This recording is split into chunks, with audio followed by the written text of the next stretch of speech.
اعوذ باللہ من الشیطان الرجیم بسم اللہ الرحمن الرحیم الصلاۃ والسلام علیکہ یا رسول اللہ الصلاۃ والسلام علیکہ یا حبیب اللہ۔ السلام علیکم دوستو، آج میں آپ کو حضرت نوح علیہ السلام کی زندگی اور طوفان نوح کا واقعہ بتانے جا رہی ہوں۔ دوستو، جیسا کہ آپ جانتے ہیں کہ حضرت آدم علیہ السلام کے توحید پر قائم رہنے کے بعد حضرت نوح علیہ السلام کی قوم میں بت پرستی اس طرح سے شروع ہوئی کہ ان برے لوگوں میں بعض نیک لوگ بھی تھے اور ان سے تقرب حاصل کرتے تھے، ان کی شان میں بہت مبالغے کرتے تھے، جیسا کہ آج کل علماء اور صالحین کی مداح سرائی میں زمین و آسمان کے غلابے ملاتے ہیں۔ یہی بات بعض میں شرک کا ذریعہ بنی۔ امام بخاری رحمۃ اللہ علیہ نے آیت 23 میں اللہ کے فرمان اور انہوں نے کہا کہ ہرگز اپنے معبودوں کو نہ چھوڑنا، اور نہ ود، نہ سوا، نہ یاؤس اور نہ یعود اور نہ نسب کو چھوڑنا کی تفسیر کرتے ہوئے ابن عباس رضی اللہ تعالیٰ عنہ سے روایت کی ہے۔ وہ فرماتے ہیں کہ یہ نوح علیہ السلام کی قوم کے بعض نیک آدمیوں کے نام ہیں۔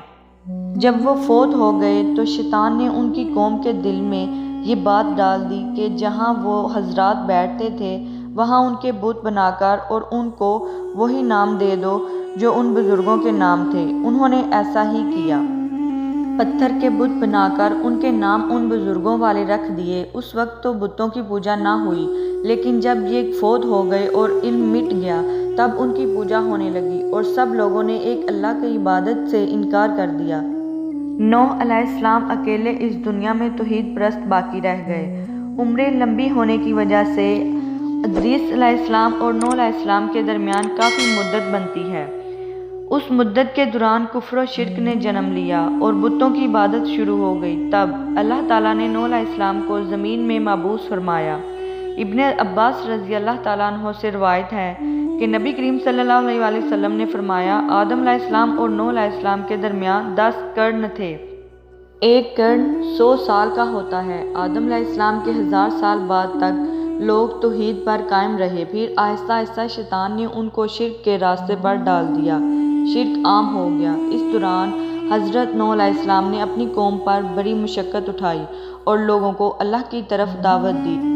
نوح علیہ السلام نے کہا، اے میری قوم، میں تمہیں صاف صاف ڈرانے والا ہوں، تم اللہ کی عبادت کرو اور اس سے ڈرو اور میرا کہا مانو، وہ تمہیں بخش دے گا بے شک، اور تمہیں ایک وقت مقرر تک چھوڑ دے گا۔ یقیناً جب اللہ کا وعدہ آ جاتا ہے تو موقوف نہیں ہوتا۔ کاش تمہیں سمجھ ہوتی۔ نوح علیہ السلام کے تبلیغ کے معاملے میں سخت محنت کرتے، دن رات لوگوں کے گھروں اور ان کے اجتماع میں جا جا کر انہیں دعوت دیتے۔ آپ اعلانیہ اور پوشیدہ دعوت دیتے، یہاں تک کہ دعوت دیتے دیتے انہیں 950 سال گزر گئے، لیکن سوائے چند لوگوں کے کوئی ایمان نہ لایا۔ تو انہوں نے اللہ سے دعا کی، اے میرے اللہ، میں نے اپنی قوم کو دن رات تیری طرف بلایا، لیکن میرے بلانے پر وہ اور زیادہ بھاگنے لگے۔ انہوں نے اپنے کانوں میں انگلیاں ٹھونس لی، اپنے اوپر کپڑے اوڑھ لیے اور کہنے لگے، ہم تیری شکل نہیں دیکھنا چاہتے۔ میرے اللہ، یہ لوگ تیری باتیں نہیں سننا چاہتے۔ پھر بھی میں نے ان سے کہا، اپنے مالک سے بخشش طلب کرو، وہ بڑا بخشنے والا غفور الرحیم ہے بے شک۔ اس وقت نوح علیہ السلام کی قوم کا ایک بادشاہ تھا، وہ بہت مغرور تھا۔ قوم سے کہنے لگا، نوح علیہ السلام کی بات پر کان نہ دھرنا اور نہ ہی اس سے بحث کرنا، یہ جو کرتا ہے اسے کرنے دو، تم اپنے بتوں کی پوجا میں ڈٹے رہو۔ چنانچہ لوگوں نے نوح علیہ السلام کی باتیں نہ سنی اور اپنے بادشاہ کی بات پر عمل کرنے لگے۔ تب نوح علیہ السلام نے اللہ تعالیٰ سے فریاد کی، اے اللہ، یہ میرا کہا نہیں مانتے، ان لوگوں کی سنتے ہیں جن کی اولاد اور مالوں نے انہیں فائدہ تو نہ دیا، الٹا نقصان ہی دیا، اور انہوں نے میرے ساتھ بڑا دعو کیا، یعنی دوسروں کو میرے خلاف کر دیا اور خود بھی مجھے ستانے میں کوئی کسر نہ چھوڑی، اور آپس میں ایک دوسرے سے کہنے لگے، اپنے دیوتاؤں کو نہ چھوڑنا۔ ان لوگوں سے بہت سے لوگوں کو گمراہ کر دیا، اور پروردگار تو ایسا کر کہ یہ ظالم اور زیادہ گمراہ ہوں۔ اور اس طرح نوح علیہ السلام نے 950 سال دن رات لوگوں کو اللہ کی طرف بلایا، لیکن اتنے طویل عرصے میں صرف 80 کے قریب لوگ مسلمان ہوئے، اور ان ایمانداروں کی اکثریت فقراء و مساکین، ناتواں اور غلام قسم کے لوگوں پر مشتمل ہے، جن کی معاشرے میں کوئی اہمیت نہ سمجھی جائے۔ چنانچہ نوح علیہ السلام کے مغرور سرداروں نے جب اس صورتحال کو دیکھا تو اکٹھے ہو کر نوح علیہ السلام کے پاس آئے اور کہنے لگے، اے نوح، ہم چاہتے ہیں کہ تیری باتیں سنیں اور لوگوں کو بھی تیری باتیں سنائیں اور سب تجھ پر ایمان لے آئیں، لیکن اس سے پہلے ہماری ایک شرط ہے، وہ یہ کہ آپ کے حلقے میں جو بھی ذلیل لوگ ہیں انہیں دھکے دے کر اپنے حلقے سے نکال دیں، اس لیے کہ ہم اپنی قوم کے سردار اور مرتبے والے لوگ ہیں، ہم ان فقیر لوگوں میں نہیں بیٹھ سکتے۔ اللہ تعالیٰ نے نوح علیہ السلام کی قوم کے ان سرداروں کی تردید سورہ ہود آیت 27 تا 31 میں کی ہے۔ اللہ تعالیٰ فرماتے ہیں، کافر سردار نوح سے کہنے لگے، ہم تو یہی دیکھتے ہیں کہ تو ہماری طرح ایک آدمی ہے اور یہ بھی دیکھتے ہیں کہ صرف ان لوگوں نے تیری پیروی کی جو ہم میں سے نہیں، اور ہم تمہیں کسی بات میں اپنے سے اوپر نہیں مانتے۔ نوح نے کہا، اے سردارو، بتاؤ تو صحیح، اگر میں اپنی رب کی جانب سے جو دلیل آئی ہے اس پر قائم ہوا اور اس نے اپنی مہربانی سے سرفراز کیا اور تم سے وہ چھپی رہی، کیا زبردستی میں اسے تم پر مسلط کروں گا، حالانکہ تم اس سے بیزار ہو؟ میری قوم والو، میں تم سے اس پر کوئی مال نہیں مانگتا، میرا ثواب تو صرف اللہ تعالیٰ کے ہاں ہے، نہ میں ایمانداروں کو اپنے پاس سے نکال سکتا ہوں، انہیں اپنے رب سے ملنا ہے، لیکن میں دیکھتا ہوں کہ تم لوگ جہالت کی بات کرتے ہو۔ میری قوم کے لوگوں، اگر میں ان مومنوں کو اپنے پاس سے نکال دوں تو اللہ کے مقابلے میں میری مدد کون کر سکتا ہے؟ کیا تم کچھ بھی غور و فکر نہیں کرتے؟ میں تم سے یہ نہیں کہتا کہ میرے پاس اللہ کے خزانے ہیں اور میں غیب کا علم بھی نہیں رکھتا، نہ میں یہ کہتا ہوں کہ میں کوئی فرشتہ ہوں، نہ میرا یہ قول ہے کہ جن پر تیری نگاہیں ذلت سے پڑ رہی ہیں اللہ تعالیٰ انہیں کوئی نعمت دے گا، ان کے دل میں جو ہے اللہ ان سے بخوبی واقف ہے، اگر میں ایسی بات کہوں تو یقیناً میرا شمار ظالموں میں ہوگا۔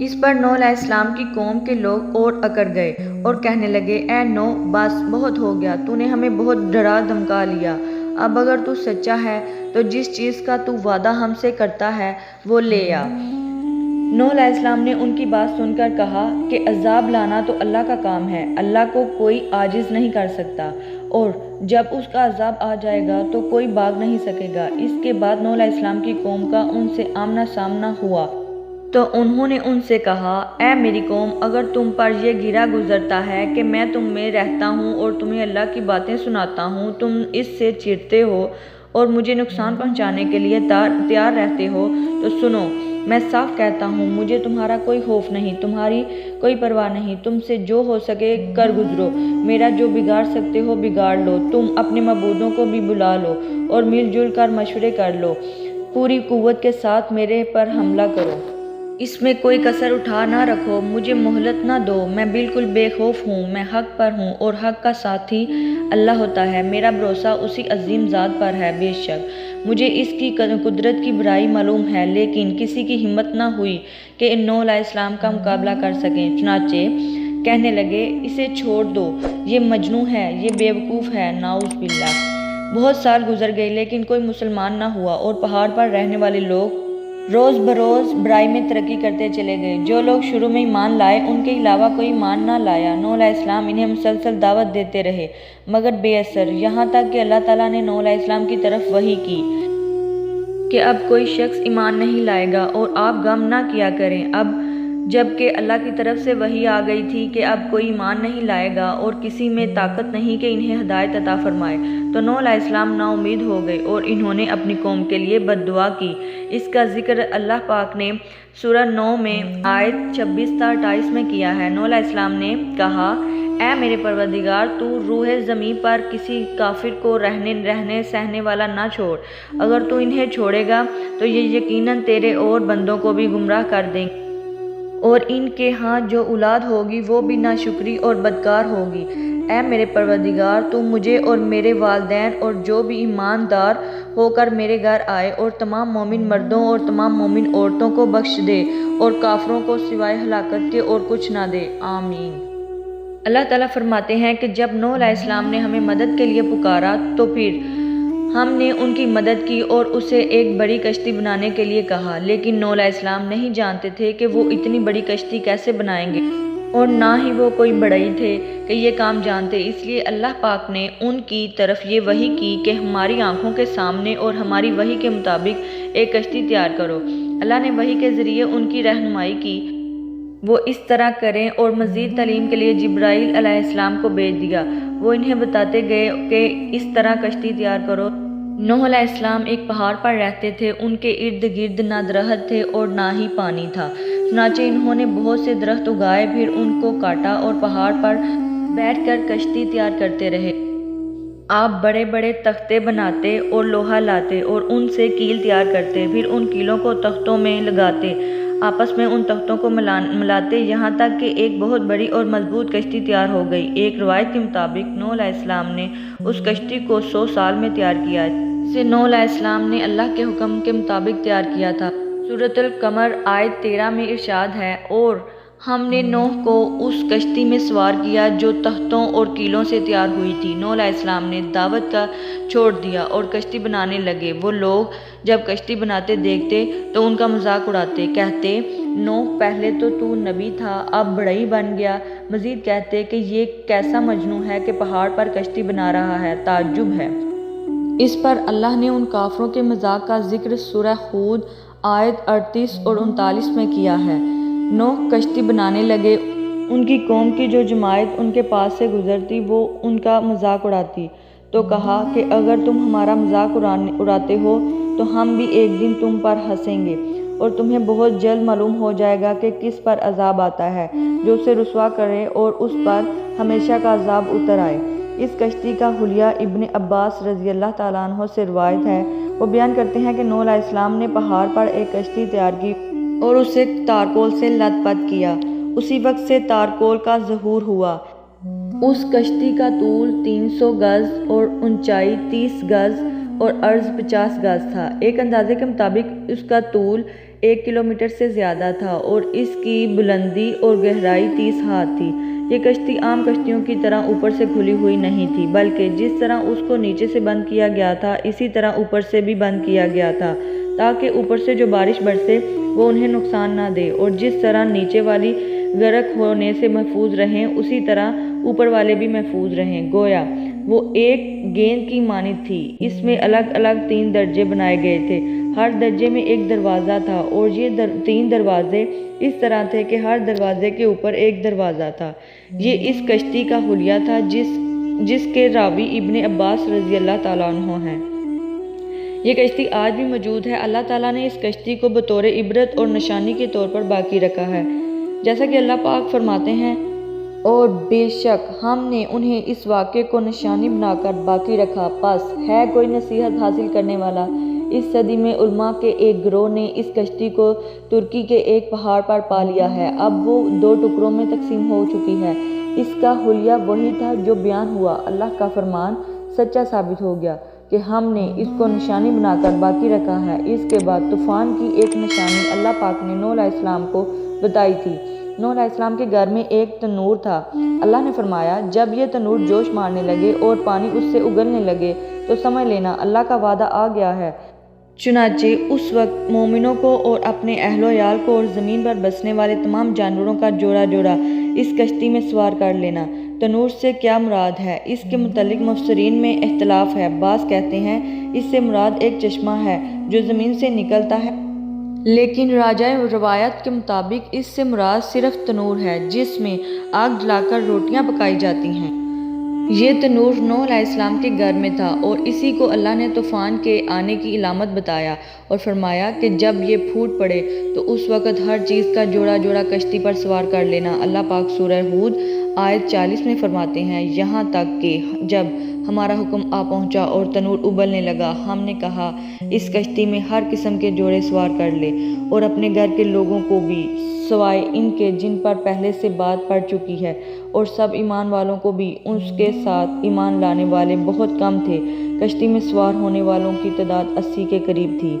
چنانچہ جب تنور جوش مارنے لگا تو نوح علیہ السلام کشتی میں سوار ہو گئے۔ کشتی ان کی بستی میں لوگوں سے دور پہاڑ پر تھی۔ اللہ کی قدرت کے تمام قسم کے جانور بھی کشتی کے پاس آ گئے۔ نوح علیہ السلام نے انہیں بھی کشتی میں سوار کر لیا۔ اللہ پاک سورہ قمر آیت 11 اور 12 میں فرماتے ہیں، پس ہم نے آسمان کے دروازوں کو زور کی بارش سے کھول دیا اور زمین کے چشموں کو جاری کر دیا، پس اس کام پر جو پانی مقرر کیا گیا تھا وہ جمع ہو گیا۔ آسمان سے نازل ہونے والا اور زمین سے نکلنے والا پانی کتنا تھا، اس کا اندازہ اللہ کو ہی ہے۔ بہرحال اس پانی میں زمین پر رہنے والے انسان، چوپائے، حیوانات، گرز، ہر چیز کو غرق کر دیا۔ اس بارے میں اللہ فرماتے ہیں، نوح نے اپنی قوم سے تنگ آ کر ہمارے حضور دعا کی، ہم تو ہیں ہی بہترین طور پر دعاؤں کو قبول کرنے والے۔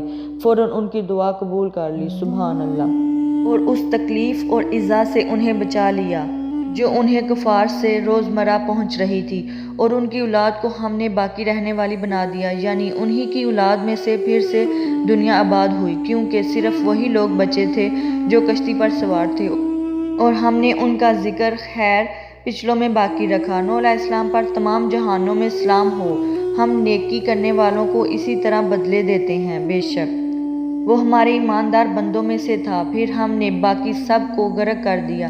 اللہ پاک فرماتے ہیں، جب پانی میں طغیانی آ گئی تو اس وقت ہم نے تمہیں کشتی میں چڑھا لیا تاکہ اس کو تمہارے لیے نصیحت اور یادگار بنا دے۔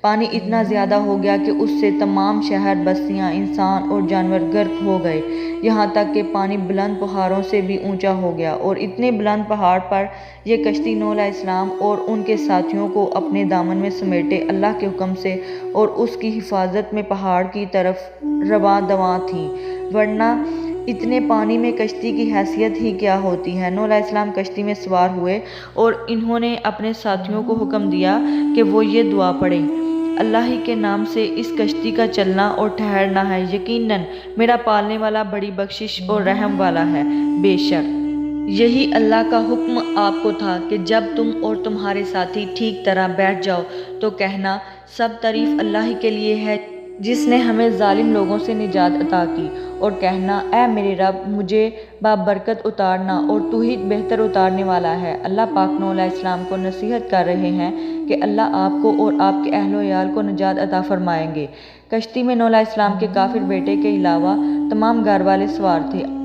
آپ کے کافر بیٹے کا نام تنان تھا، وہ ایک طرف کھڑا تھا۔ نوح علیہ السلام نے انہیں پکارا اور کہا کہ میرے بیٹے، اس کشتی میں آ جاؤ اور کافروں کا ساتھی نہ بن جاؤ، لیکن اس بدبخت نے کہا، میں ابھی کسی پہاڑ کی چوٹی پر پناہ لے لوں گا جو مجھے اس پانی سے بچائے گی۔ نوح علیہ السلام نے کہا، آج اللہ کے حکم سے کوئی بچانے والا نہیں مگر وہی جس پر اللہ رحم کرے۔ بے شک باپ اور بیٹے کے درمیان گفتگو جاری تھی کہ ایک طوفانی موج نے اسے اپنی زد میں لے لیا اور اسے غرق کر دیا۔ نوح علیہ السلام سے اللہ نے وعدہ کر رکھا تھا کہ اللہ تعالیٰ اس کے اہل و عیال کو نجات عطا فرمائے گا، چنانچہ جب آپ کی آنکھوں کے سامنے آپ کا بیٹا غرق ہو گیا تو وہ پکار اٹھے، اے اللہ، میرا بیٹا میرے گھر والوں میں سے تھا اور تو نے مجھ سے وعدہ کیا تھا کہ میرے گھر والوں کی نجات دے گا، تو تمام حاکموں سے بہتر حاکم ہے، لہٰذا ناممکن ہے کہ تیرا وعدہ پورا نہ ہو۔ واضح ہو کہ نوح علیہ السلام کا اپنے بیٹے کے بارے میں یہ بات کرنا بطور استخسار تھا، بطور بحث نہیں تھا، آپ وضاحت چاہتے تھے۔ اللہ تعالیٰ نے فرمایا، اے نوح، وہ تیرے اہل و عیال سے نہیں تھا کیونکہ وہ کافر تھا۔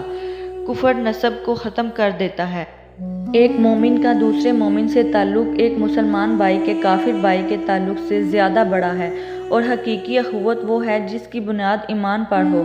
کفر تو نسبی تعلق کو کاٹ دیتا ہے، اس لیے اللہ نے یہ نہیں فرمایا کہ وہ کافر ہے، بلکہ یہ فرمایا کہ وہ تیرے اہل سے نہیں ہے۔ ہمارے لیے بھی یہی حکم ہے کہ کسی مومن کا کافر کے ساتھ رشتہ نہیں ہو سکتا۔ اس کے ساتھ اللہ نے نوح علیہ السلام کو نصیحت فرمائی کہ آپ ہرگز وہ چیز نہ مانگیں جس کا آپ کو علم ہی نہ ہو۔ ہم آپ کو نصیحت کرتے ہیں کہ جاہلوں میں اپنا تعارف کروانے سے باز رہیں۔ نوح علیہ السلام یہ بات جان گئے کہ ان کا سوال واقعے کے مطابق نہیں تھا، تو فوراً اس سے رجوع کر لیا اور اللہ تعالیٰ اس کی رحمت اور مغفرت کے طالب ہوئے۔ اس موقع پر انہوں نے دعا کی۔ نوح علیہ السلام نے کہا، اے میرے پروردگار، میں تیری ہی پناہ چاہتا ہوں اور اس بات سے کہ تجھ سے وہ مانگوں جس کا مجھے علم ہی نہ ہو۔